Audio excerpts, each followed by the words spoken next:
So I spent years working for other people before I started to start my own business. And something, when I finally did decide to start my own business, something that occurred to me was technically I could have done this a long time ago. I think working for somebody else, you might adopt some habits and some ways of doing things that maybe you want to change at some point. So for me, it was a clean slate. So, what are some of the things that you've done that have been the most successful as far as you being able to build your practice? Welcome to the Business Brains and BS podcast, the podcast for people building businesses, battling their own brains, and occasionally stepping in a little BS along the way. Today, we are very fortunate to be joined by Dr. Travis Ring from Eastern Oklahoma Chiropractic. Dr. Ring, thanks so much for joining us today. Yeah, absolutely. It's my pleasure. I appreciate the invite. Yeah. So, well, why don't you tell our listeners a little bit about who you are and tell us a little bit about your business? Yeah. So, like Eric mentioned, Travis Ring, I own Eastern Oklahoma Chiropractic.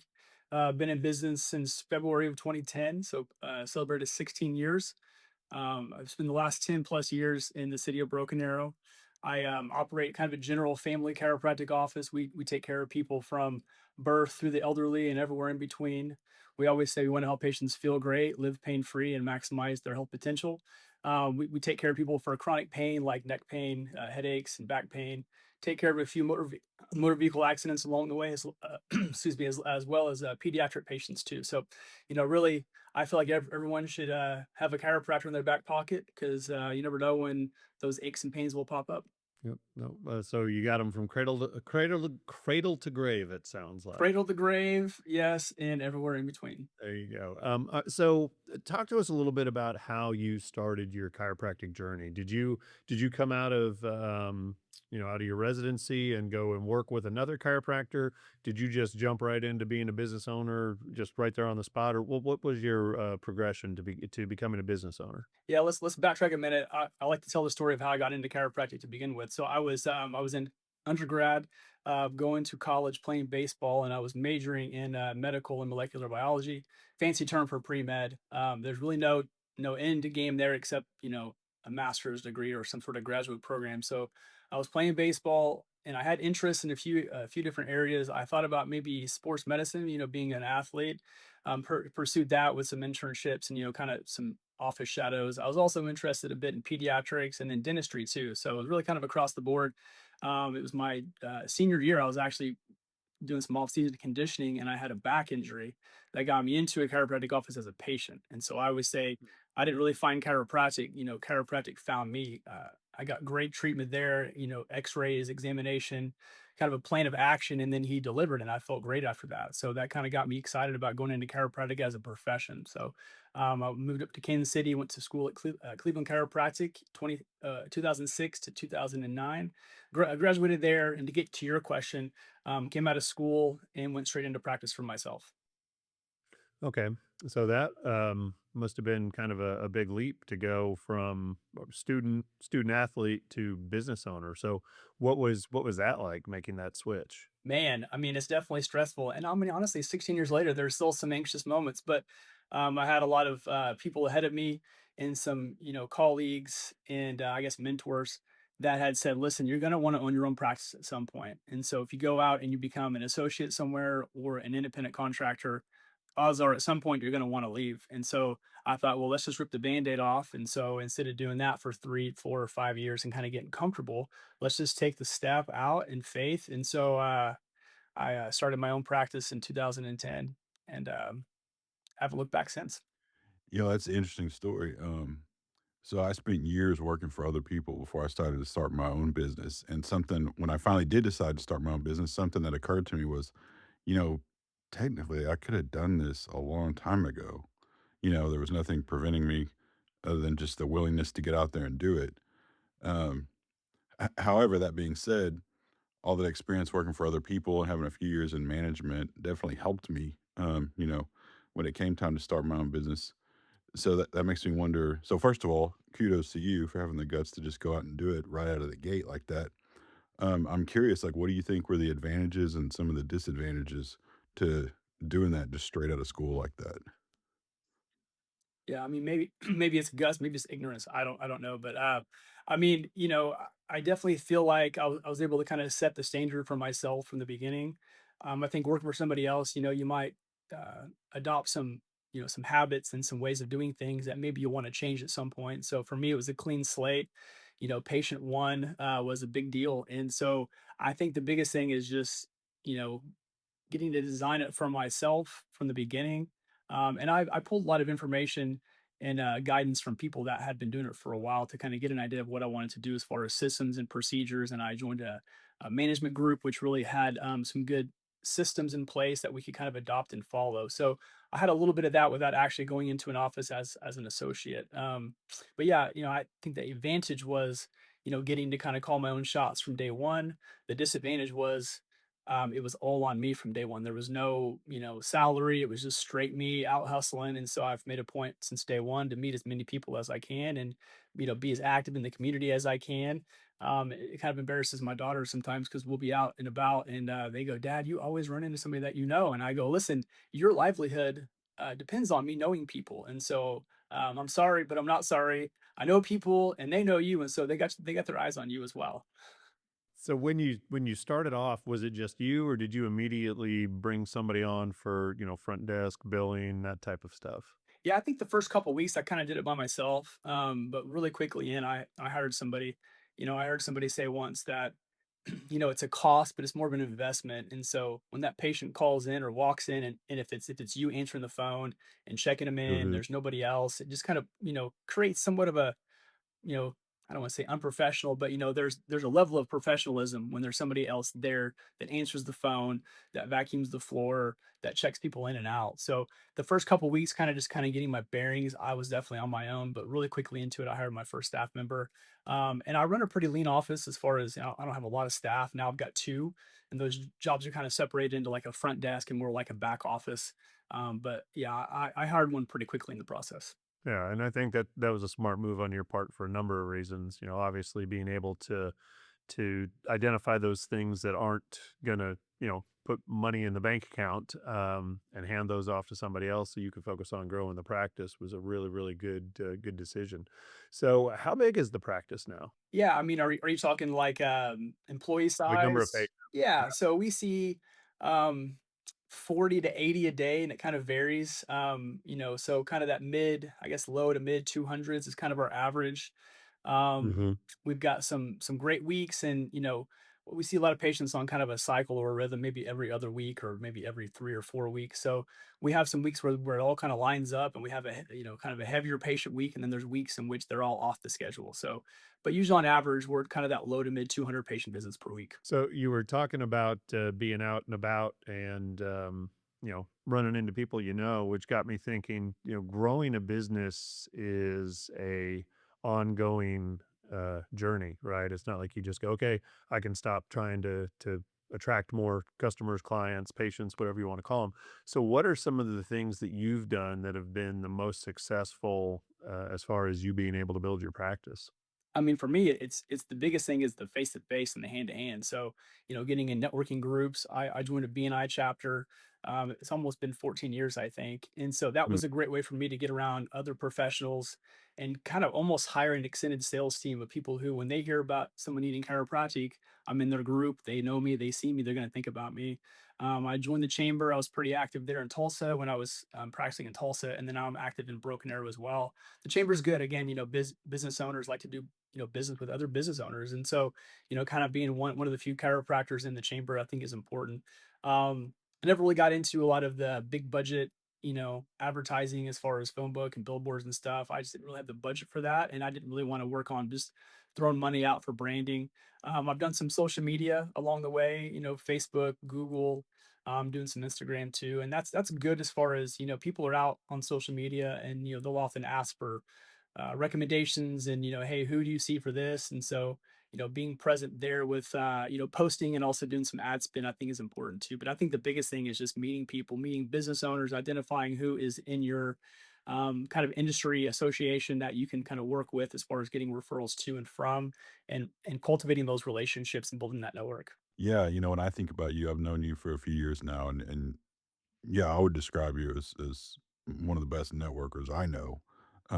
You're always out there. You're always very kind and but also very giving. Like you give as much as you get, maybe even more, at least from what I've observed. And you talked about how that was something you started doing as, right out of the gate. You talked about joining the management group and getting exposure to other people and their knowledge. I'm curious, is that just something that was just intuitive to you? Is that advice you got? Like, you know, basically, how did you figure out that the more people I know, the better things are going to go for me? Yeah, I mean, we didn't really have much as far as business classes in school, but I did have some people ahead of me in school and also some mentors, and they said, "Listen, you're gonna want some systems in place, and you can build your own, or you can adopt a proven system." So the management group came from more of a recommendation from those who've been doing it for a while and had been successful. As far as taking it upon myself to meet people in a network, that was kind of more of an intuitive thing. I grew up as a pretty introverted kid, honestly, but throughout the years, I realized that if I want to eat, I have to get out and hustle and have to meet people too. um, I wanted to approach it from a way, you mentioned the giving aspect. I didn't want to be the kind of person who meets somebody and immediately talks about myself. I feel like that kind of comes off almost salesy sometimes. And so for me, it's all about, kind of building that relationship. Hey, what do you do? And kind of getting to know them. And then there's usually a reciprocal question about what I do as well. So I wanted to focus on building relationships, and, kind of, what can I do for you? And in return, they're often going to look for ways to help me out as well. Yeah. You reminded me of a guy I used to work with, and he would always say to people, "Well, enough about me. Let's talk about what you think about me." I think that's a great point. That people, when they know how much you care, and when you show a genuine interest in them, how much of an impact that can make on them, and they're wanting to do something nice for you. So that's awesome. Um, so owning a business, how many years has it been now? Did you say We 17? celebrated 16 years in February. 16. All right. So I imagine that there have been like every other business owner, you've had your highs and you've had your lows, kind of the stock market looking. So what are some of the challenges that you've dealt with, and how did you find your way through them? Yeah, I mean, we're not really seasonal, but we do have kind of ebbs and flows throughout the year. The holiday times, the summer vacations can often get a little bit lean as people are just traveling or kind of shifting their focus. When the weather gets warm in springtime, people get active, and that's when they kind of start to get out and injure themselves. So we have some kind of ebbs and flows throughout the year. Honestly, it's been kind of a steady trajectory since I started. I really started seeing a huge increase as far as more of an accelerated growth pattern probably in 2000 and I say 2021. Honestly, COVID wasn't a bad thing Mm. because people were hearing, hey, this virus will kill you unless you're healthy. And so people started looking for ways that they could maybe Mm. accelerate and improve their health. And they looked at chiropractic as a way to potentially, use that as a tool. So we actually did pretty well through COVID, despite having to kind of make some modifications to our systems, but we were considered essential. So we were able to stay open and operational. So coming out of COVID, I think people really look to, hey, I need to find ways to, maximize their health potential and, find out ways to improve their immunity. So, um, early on, it was definitely lean, but the more I got into practice, the more I met people, it's hard to grow. And then I say probably around COVID time, again, I think people shifted their focus to, hey, how can I improve my health and my immune system? And they saw chiropractic as kind of an alternative to the traditional medical system and ways to, naturally improve their health. Yeah, it's funny. You were talking about COVID and health, and it made me think. And this is maybe a little stereotypical, but I look at chiropractors and I think as medical professionals go, I think the chiropractors do the best job of walking the walk as far as taking care of themselves. It's very rare that you walk into an office for a chiropractor and the chiropractor's out of shape and the people working there are out of shape. I can remember calling on cardiologists when I was, in pharmaceutical sales and having to go outside while they smoked a cigarette. And I'm thinking, and they're 30 pounds overweight. And it's like, well, wait a minute. Why would I listen to you? Um, so can you maybe talk a little bit about some of the health benefits of chiropractic? Yeah, I appreciate you pointing that out too. I definitely feel like chiropractors in general are probably the most attractive, at least the healthiest of all Oh, the absolutely. of all the Yeah. health The professionals. sexiest too. Yeah. Yeah, we try to walk our walk and talk our talk, and it's a physical job. I mean, I'm hands on with patients, pushing, pulling, twisting, and so if I'm out of shape, well, I'm going to get tired as the day goes on and as the week goes on. So I definitely prioritize my own health and my own fitness because my body's my tool, and so I need to keep it sharp and healthy. um, as far as things that we can do for health. So, the nervous system is what controls and coordinates everything, right? The brain, the spinal cord, and all those nerves that branch out go to every, organs, cell, tissue, nook and cranny of the body. And so everything from digestion to respiration to heart, output, liver, kidney, et cetera, it's all controlled by the nervous system. And so people Good. think about chiropractors, they think primarily about, back pain, neck pain, and headaches.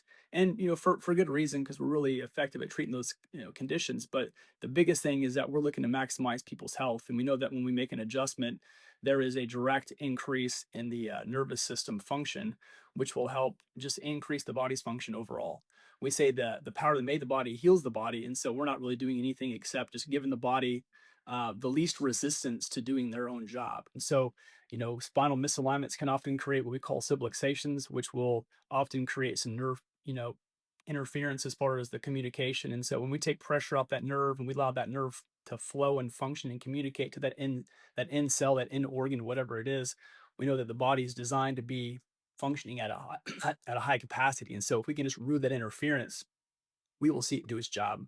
And so that's the biggest thing is just, you know, t- taking a step to remove that interference, and then the patient's body's going to do what it was designed to do. I love that you say that. I have similar conversations to people in my profession, in the mental health world. Um, I was just earlier today, I was doing a presentation talking about stimulant drugs and how those affect people, some of the negative effects of those. But in that, I was saying, our body does all it can to try to take care of itself, to try to keep everything working the way it's supposed to. And even when it comes to psychological issues, I was just talking to someone the other day, and I was telling him, um, these things that you're doing, it's not so much that it's giving you something, it's that it's showing you what's already there. You've got this stuff inside of you, that like intuitively knows what you need. We're just trying to like reveal that, and that sounds kind of maybe hippy dippy or whatever, but man, I think there's a lot to that. So I like the way you describe that. We're just trying to get out of the body's way.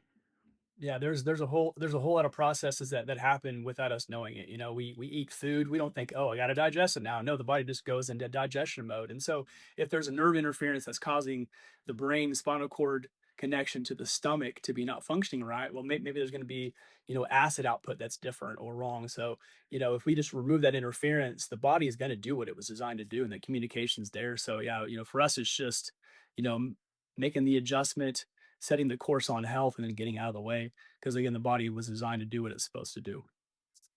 Mhm. Yep.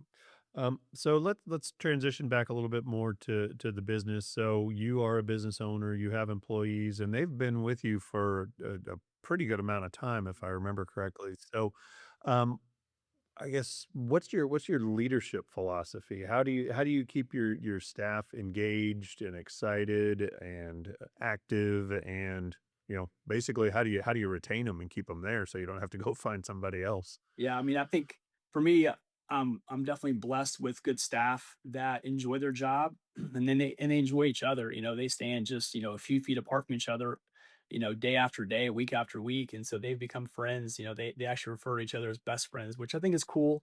I've had one with me for about 7 years and one for about 5, and for me, it's just I want them to realize that they have as much input in what happens in the office as I do. They're seeing the patient interactions when they call in, when they first walk in, when they walk out. And so, if you see things that we can do better, especially with things that they can control, like let's talk about that. Let's maybe make some changes if you think it's necessary. I want to keep them happy by, making sure that they have skin in the game. And so with them, they're going to get rewarded financially based on, office goals. If we set a goal and we hit a goal, or if we have certain office collections, their salary, but they make bonuses based on our collections. And so, they have some direct financial incentives, to do well, because the more we see, the more we make, the more that they make as well. So, but for me, it's just, hey, we have an open door policy. If you have questions, like let's talk about it as soon as something comes up. Try to do some short meetings day to day and week to week, as far as, hey, what are some things that we can change, what are some things that we can improve on as a whole, where do we see opportunities maybe falling through. So for me, I think it's just all about communication. I'm definitely not a tyrant, I'm not a desk pounder, but I think having that relationship where, hey, I am your boss, but I value your opinion, And if you ever have any questions, comments, or concerns, or you have some ideas, let's talk about it. Maybe it would make sense to make some changes in the office. Yeah, no, and I think that's fantastic because we've talked about this multiple times on the podcast how important culture is, and that when people feel valued, when they feel like they're in a place that appreciates them, and they feel recognized and rewarded, they show up and they do a good job. And it's such a challenge to to have to go out and hire people and train them and do all those fun things that come with a vacancy. So kudos to you for building building a business and building a culture that people want to be a part of. Yeah, I appreciate that. I've got some colleagues, who seem to kind of burn through staff members, and I'm sure that there's reasons why. But I also feel like that if you can really get a good person, you can train the things that you want them to do. Mhm. And again, if it's communication pathways open, and you guys are working together, I think that's the biggest thing.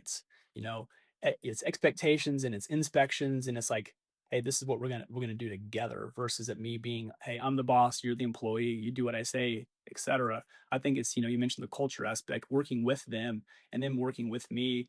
They're both, quote unquote patients as well. So when somebody calls in and say, "Hey, can Dr. Ring help with this?" Well, they've got firsthand experience too, and so they're definitely, chiropractic champions, and they love our office, they love our culture, they love our patients as well. Yeah, if we could expand a little more kind of on your business philosophy. So when I met you, I'd been in business for myself about a year, I think. And you had a lot, more experience being a business owner. And so I remember, a couple things you said to me that sounded like good advice. And so one thing you said to me one time, and I don't know if you remember saying this or not, but it stuck out to me. You said being profitable is boring. And at the time, my business didn't feel boring. And I was like, what? And then you kind of explained what you meant by that. So I'm wondering if you could explain to us, to the audience, the meaning behind that, like being profitable is boring. Yeah, I mean, I think it's all about consistency, and I think that's where the boringness might come from. It's like, hey, we're doing the same thing day in and day out, especially if it's working and we're profitable. So instead of always looking for like the next thing to change into or the next thing to chase after, like if what we're doing is working and we're seeing steady growth, like let's continue with this and continue on that path. Now, if something comes in to our to our office, if there's some sort of idea that makes sense to change into, yeah, let's look at that. But I think the biggest thing is, we're gonna do the same thing, we're gonna be consistent. It's like the patient's gonna get the same experience on day one as they do on day 50. Adjustment one versus adjustment 50. They walk in, they're gonna see smiling faces, they're gonna get greeted with a pleasant greeting. They're going to see me. I'm going to be smiling. I'm excited to see them. And so for me, the biggest thing is just creating that consistency day after day.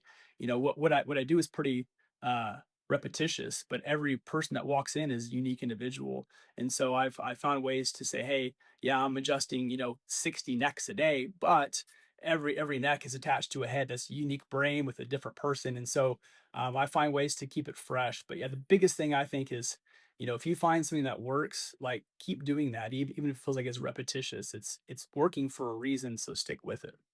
So you just talked a little bit about sometimes opportunities come up in the business and taking advantage of those. And you've done some kind of interesting things as it relates to taking advantage of opportunities in the business. So would you care to share maybe one or two of those kind of little niche things that you've done to help grow your business? Yeah, I mean, I think one thing that I've added recently is some nutrition. I didn't want to do a lot of nutrition, and years and years went by where people were walking in and trying to get me to sell their product or carry their vitamins, etc. And I I wanted to do what I do well, and I don't want to be kind of a jack of all trades. I want to be an expert of one thing. But I was approached at one point with an opportunity to carry nutrition without actually having to buy products and stock it in the office and sell it across the counter. There was no real long conversations for me to have. It was just for me, it was just taking the product, becoming kind of a product of that product. And then, people, they want to be healthier and they know that they should be eating better. They know that they should be doing vitamins and supplements, etc. They just don't know what to do. And so for me, this opportunity came where I was able to, add nutrition without actually having to add a bunch of moving pieces in the office. So that's been one really positive change. Is kind of the partnership with that company to offer that. Two, I think, for me, it's a lot of technique based stuff too.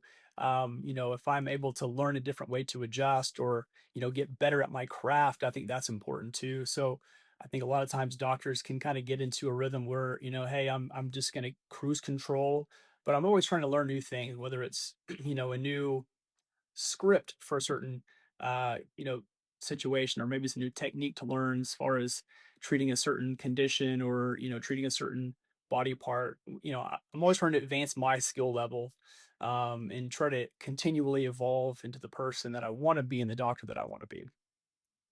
No, that's awesome. So, as we kind of bring things to a close, I'll ask you, what advice do you have for other business owners? Yeah, business ownership, it's not easy, but it's worth it. I think that's the biggest thing. If you're the owner and you have the ability to call your own shots, find out what works. Like Greg mentioned, boring is profitable. So find things that are successful and do those day after day after day. Don't be caught up in trying to chase the next thing. Just stay consistent. And whenever you have staff, be a person with them. Don't just be kind of a tyrant.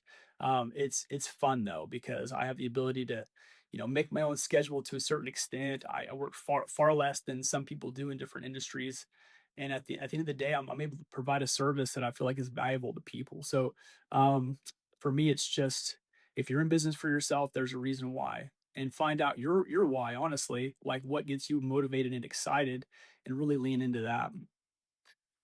Yeah, well, that's some fantastic advice. Thanks for sharing that, and thanks for taking some time out of your day to hang out with us on the podcast. Yes, again, I appreciate the invite. You're very, Thank very you. welcome. Well, that should do it for this episode of the Business Brains and BS podcast. Remember, progress beats perfection. Hope is not a strategy, but it is a necessity. And the BS that tends to hold us back usually starts in our own heads. If you enjoyed the episode, follow the show on YouTube, Spotify, or Apple Podcasts, leave us a rating, and make sure you share it with a business owner who you think needs to hear it.